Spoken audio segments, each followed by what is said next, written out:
ticking clock.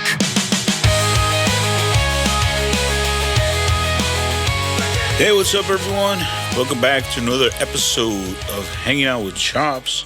I'm so glad you all are here. Like always, a big shout out to all you returning listeners and to all you here for the first time. Thank you for joining us. My name is Choppy Chops. I am a recording engineer by trade. Been doing this for several decades now. This is part 2 of a still undetermined amount of episodes. I'm not sure if this is going to be a 3-parter or 4-parter. I'm leaning more to a 3-parter. So this is episode 2. Alright guys, in the last episode we talked about pre-production. Everything that happens before you get to the studio.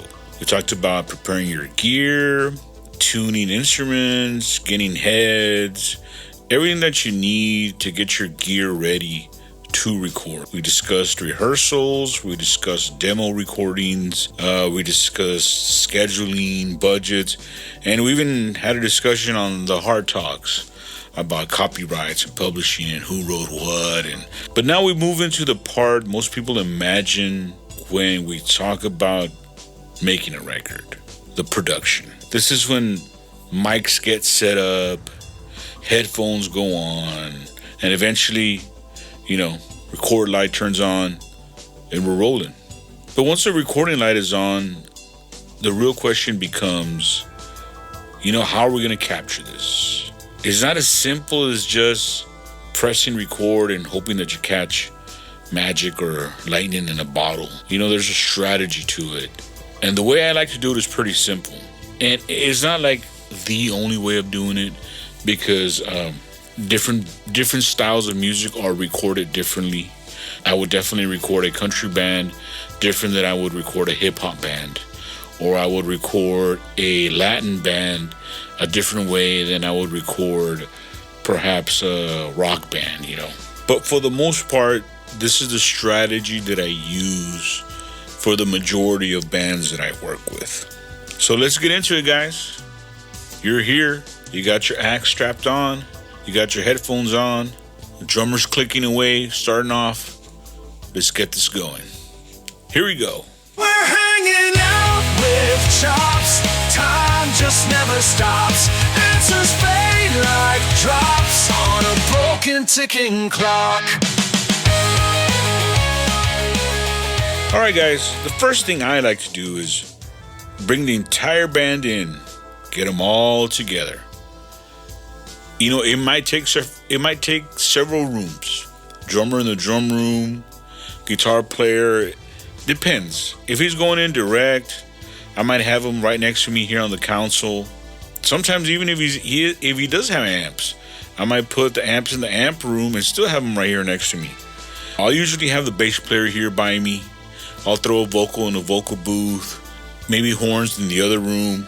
I try to avoid having everybody in one big room, just because overdubs and all kinds of stuff get a little crazy. So I go ahead and just isolate everyone. Maybe not everyone is the wrong word. I try to isolate signals, because I can have a guitar player, bass player here with me, and that's fine. I do tend to like to have, for example, my bass player, my guitar player here with me without headphones. I like to have the speakers cranked in this room. They feel comfortable that way. Unfortunately, drummers are in the drum room, which is not a small room. It's actually it's a very big, spacious room, with headphones on. A lot of times, I like to recommend earbuds, actual in-ear monitors, especially if they play a lot on stage. They're probably already used to the feel of them, and they know what good sound is through them. So I do encourage them, hey, if you got your in-ears, go ahead and bring them in. But the main reason I want to have everyone jamming together is so that we can capture the groove of the song. And I tell them, look, my intent here is to try to have keeper tracks of bass, drums, and guitar. Let's try to lay a solid rhythm section. If those things are working together, that's the core of the album. That's the heartbeat of it. That's the groove. When musicians play together in the same room, or at least they play together on the same take, something happens that's a lot harder to recreate later. They tend to react to each other better. They tend to push and pull better. They respond to dynamics. They breathe together. There's an interaction where the life of the record usually lies. So the first step is always the same. Just let the band play. If it feels like they're on stage, just maybe a little better, and they can actually hear everything, that's what I want. I want them to feel like they're just grooving, just like they would at the local bar, down the street, or, I just want them to feel comfortable. Now, I'm not expecting perfection in those first takes. It hardly ever works like that to where, well, I shouldn't say that, because there's always exceptions. My jazz guys. When I record jazz combos, jazz groups, when I press play, when I press record, and whatever gets recorded, those guys like to keep it.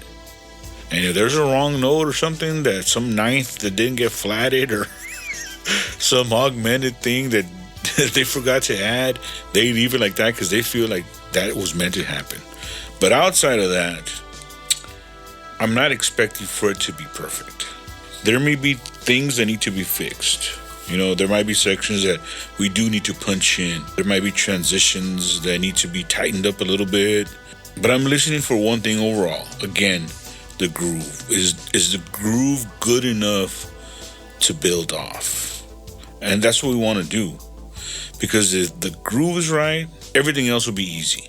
You can fix the details, You can tighten up sections. But if the feel's not there, then we're just wasting our time. Once I get a take that feels strong enough that we can build off, then I can start scheduling. And what I mean by that is, if we're going to do one song, if we're going to do 5 songs, fine. If we're going to do 10, 12, it doesn't matter how many songs. Let's say, for example, we're going to do 10 songs. Once I lay all grooves down for all the 10 songs, then I schedule. So if we can't do it on day 1, we'll take 2 days. We need 3 days to lay it all down, that's fine. But at the end of having all the songs laid down, the basic tracks, then we set our schedule. It's a lot easier to do scheduling that way. Once we get a take that feels like it's strong enough to build, now we know what we're working from. Let's say the groove is good, but the drums need a few punch-ins. Then the next focused session becomes drums. But here's something that might surprise y'all. Even when I'm editing drums or we're retracking drums, I still prefer to have the band in the room because I want everyone paying attention, everyone listening. I want everyone to be understanding the process, especially if this is their first time recording. A lot of engineers will just bring the drummer in by himself and fix the parts, and technically you could do that, but I like the band being there because then they'll learn how the recording actually works. So I'm gonna use this as an example. So for example, if I'm fixing drum parts, I might have to say to the drummer, all right, bro, I'm gonna punch you in this specific section because the cymbals have stopped ringing. And you're gonna keep playing, and then by this section, the cymbals will stop ringing, and then I can punch you out. Now the drummer understands. Punch-ins aren't random. They're strategic. And the rest of the band starts to notice it too. They start seeing that there's places in the song where you can enter cleanly and exit cleanly. There's other places where it's just not possible. Sometimes you can fix 2 bars. Sometimes you can fix 4 bars. But sometimes you gotta do the whole section. There's just no way around it. Especially on drum parts. If you're going crash, groove, crash, groove, crash, groove, fill, crash, crash, crash, crash, ride, groove, crash, crash, crash. Hey, those cymbals are ringing the whole time through. Anytime I punch you in, you're gonna hear crash, crash. You're gonna hear all those crashes just die off, or not even die. You're gonna hear them interrupted because I punched you in. So if that's the case and that's what your groove has, is all these crashes, you're probably gonna have to play from no cymbals ringing to no cymbals ringing again. And if that's a 3-minute section and you want to keep your existing drum part the way it is, then that's for the punch-in will have to be. When the band sees that happening, they start to think differently about their parts. They start to recording smarter. That's when I see guitar players. I feel like a light bulb turns on above their head. You know, it's on, and then they're like, "Whoa, bro, I get it now. Now I don't want to be stomping clean channel, distorted channel. You know, this chorus." So then they start to realize, "Hey, bro, can I record all my crunch parts, just my crunch parts?" And I'll be like, "Absolutely." So now the guitar player comes back and just wants to do just his crunch parts. And then he starts realizing, hey, I got to hold it longer so that I can fade out nicely. Okay, now let me do my clean parts on separate tracks. So they start to realize what the recording process is about.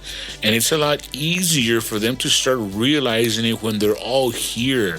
And plus it builds their confidence, because now that they've seen the drummer do it and the bass player's up next, he knows what's up. He's like, yeah, you know, well, I'm holding well, I mean, I can't punch you in the middle of a whole note. So now he's realizing, all right, you have to get me right before that. You have to get me in a section where I'm not playing, because you're going to hear the cut in and the cut out. So that gives the bass player more confidence that, hey, now I can lay down more solid bass parts because I know how to fix them. I know that I don't have to do the entire song from beginning to the end, because there is a 2-bar, or there's perhaps 2 beats where I don't play. That's a great part for me to punch in. And all I got to do is play from there to the next part where there's another stop for like maybe a 1-bar stop. And that's only 4 bars. I can play that again, and I can punch in and punch out. Now, once the drums are right, then we move on to the bass. And again, ideally, the band stays there. Now, everyone is focused on the bass player, just like everyone was focused on the drums. Once they're solid, we move to the guitar. Same idea. Everyone listening, everyone paying attention. This keeps the band feeling like a band, not just individual musicians recording parts alone. Okay? Now, of course, the real world doesn't always cooperate. People have jobs, they got families, they got kids they got to pick up after school, schedules. Sometimes you can get the band together on the weekend, but during the week, these guys got lives, so now schedules have to be flexible. Sometimes someone can only come in the morning. Sometimes certain guys can only come in the evening. So production becomes a little bit of logistics. Morning sessions, evening sessions, weekend sessions. Like I said, whatever it takes to keep the process moving. Making a record isn't just musical, it's highly organized so that you can get the best results possible. There's also a moment that happens in every project. It's kind of fun to watch. It's like when you see a cat see itself in the mirror for the first time, or a dog see itself in the mirror for the first time. It's the moment when the band realizes that the record is actually happening. Up to then, it probably all felt like preparation. It was a lot of rehearsal and demoing and, talking about the songs. But then you start getting more consistent playbacks, and you start getting some really good solid takes played through the monitors. And suddenly the drummer hears his kit probably bigger than he's ever heard it. The bass is sitting nice and fat in the song. The drums are really filling the room. And the band starts to look at each other like, wow, is that really us? I remember one session where we played back the first take, and halfway through the song, the drummer just started laughing. He said, man, I didn't know we sounded like that.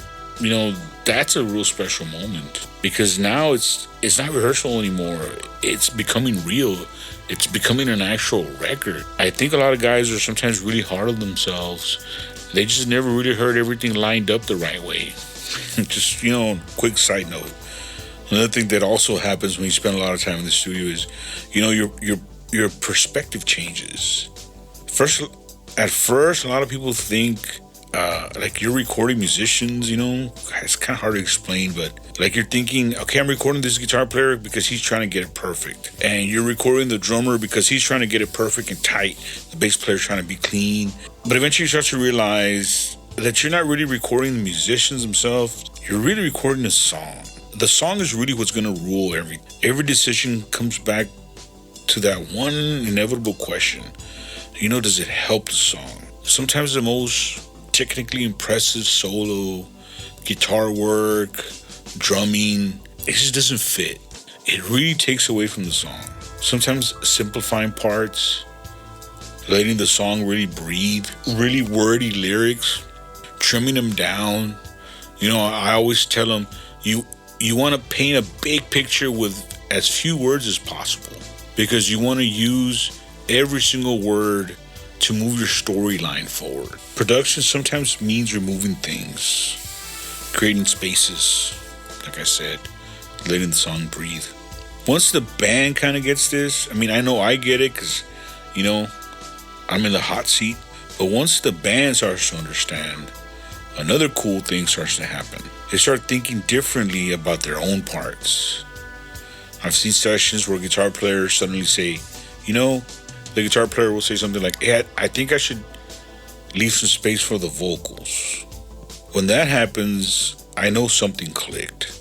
Because now the band isn't just thinking about their instrument. They're not trying to be, king of the hill anymore. They're actually trying to make a good song. The drummer starts listening to the bass. The guitar player starts listening to the vocals. Everyone starts playing for the music. I used to have, it seems like brothers are always a thing. But I used to see two brothers that would always jam. One was a bass player, one was a guitar player. And man, every time the brother one would take a solo on the guitar, for no reason, there goes a bass player just playing the most outlandish bass licks under his guitar solo that his brother was playing. And I think to this day they still play that way. But I would always think to myself, hey man, what are you doing? Who's taking the solo here, Is it the guitar player or the bass player? Anyway, a big part of production has nothing to do with microphones.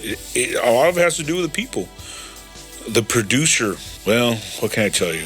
I'm just trying to manage the room. Outside of getting good recordings and getting great quality recordings, I'm also watching energy levels, I'm watching personalities. I'm playing big pops, I'm dad here. When I see frustration start to happen, I want to turn the heat down so we don't blow any tops. I try to encourage, hey dude, great job. Man, you really hit it out of the park. And when the guys are doing good, I'll tell them, hey, you know what? Give me a few more takes and we'll take lunch. Or let's do this and we'll take a dinner break. Or when I can tell that they're just being overworked and they're just stressed out, I'll be like, hey guys, I like to say the rigor mortis is setting in. We've already tried this song 8 different times. Let's move on to another song, or let's just call it. Let's call it. Let's call it. And let's try again tomorrow. I'm trying to be like a coach. I'm trying to be like their therapist a lot of times, because you want to keep the mood light here. You don't want to get too serious because we're supposed to be having fun. Now, once we do all these steps, we got the drums down, we got the bass down, we got a good solid rhythm section. Now that we punched everything out and everything in, now we start sprinkling in the rest. Start adding some keyboards, extra guitars. Start adding some acoustic guitar here, some clean guitar there, maybe a little guitar lead, to take us from verse 1 to verse 2, some transitional areas. Maybe start adding some percussion, harmony, little details, that give the song personality. But the groove we captured at the beginning, that stays intact. That's our foundation. That's our building block. Of course, you can't get too carried away. This is a part of the coach that you sometimes have to step in and be like, hey, dude, that's enough guitars. I get it. You yeah, okay, fine. Let's add a guitar with this chorus and that flange, and now let's do a 12 string. But there has to be a limit to it. I mean, is it really helping the song? I mean, really, is it adding, or is it just, are you helping or hurting at some point? Do you really need another keyboard part? Do we need another percussion layer? Good records come from good restraint. You gotta know when to say, hey, that's good enough. Sometimes the best thing you can do to a song is just leave it alone.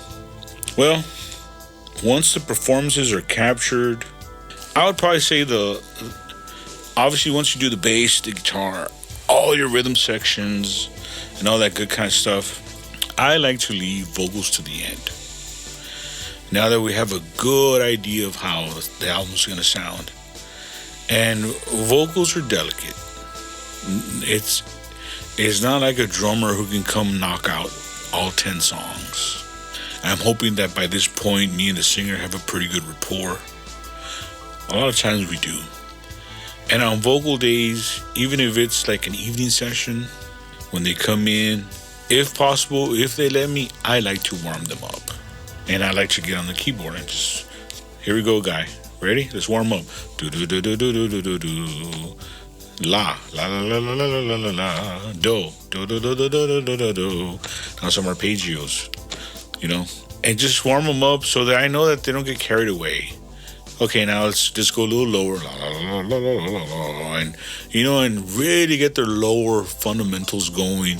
Slowly start to bring their range up, because I want to warm them up really nice, so when we start singing, that we don't just blow out their vocals on the first song. And I'll tell them, hey, dude, what's your lowest song? Oh, it's this one. Perfect. That's the one we're starting with. And then slowly start to work up as the night goes on. And I'll tell them, okay, which is like which is the one that you think you're going to have the hardest time with. And he might be like, okay, this, song 4 or whatever. And I'll keep asking him as we're going along, you ready to hit that one? They might be like, no, not yet. Okay, cool. Whenever you're ready. Okay, what's about the next level up as far as pitch? They might say, okay, well, this one and this one are both in the same key, and they're about the same. Cool. Let's do those. Vocals might take a little longer than anybody else. We'll do it all the way through, finish it. If they're doing their own harmonies, then we'll come back and redo harmonies with them.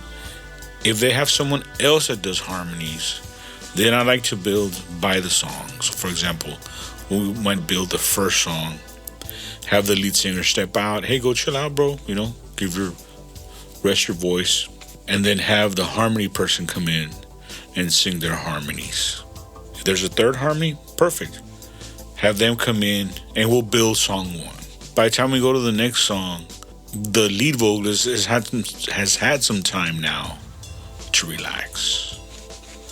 So now he comes in a little, more refreshed, and we start the next song.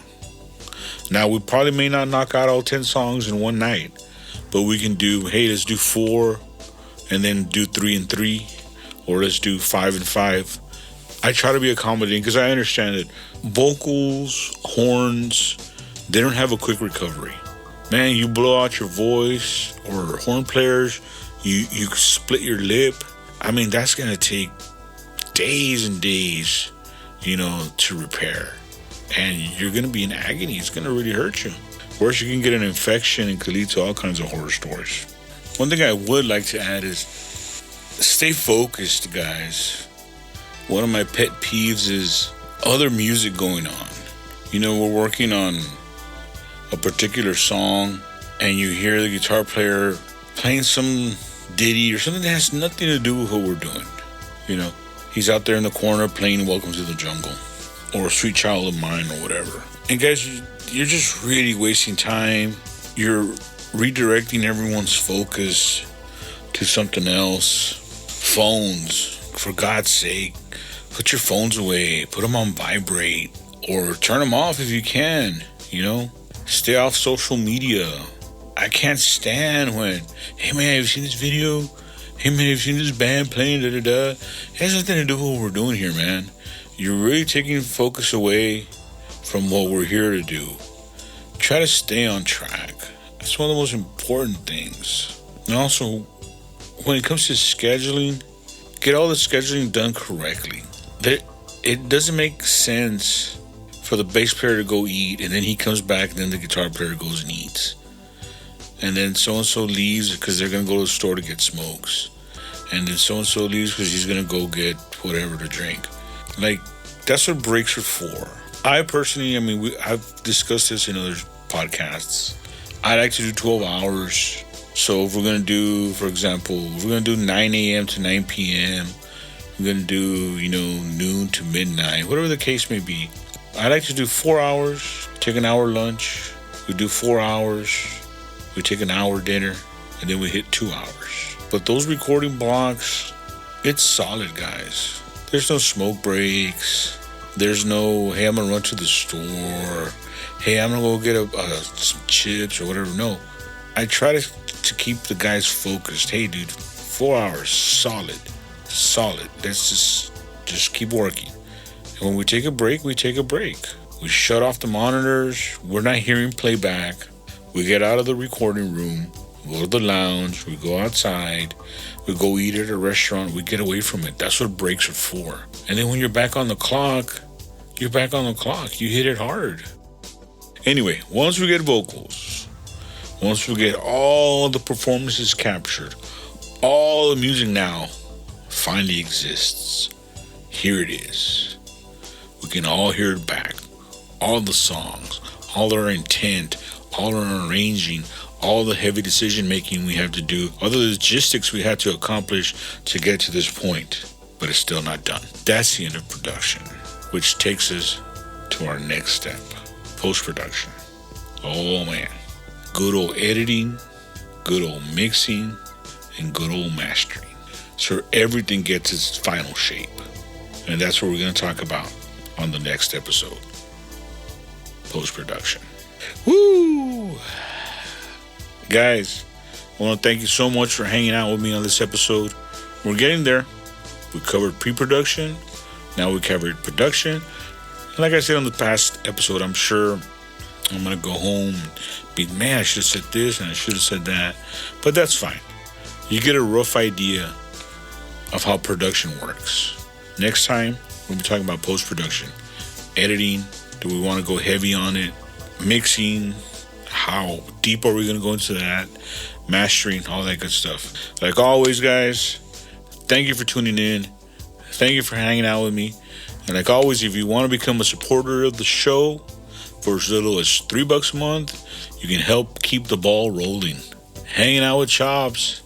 Hit the support this podcast button at the front of this podcast. And I'll catch you on the next one, guys. We're hanging out with Chops. Time just never stops. Answers fade like drops on a broken ticking clock.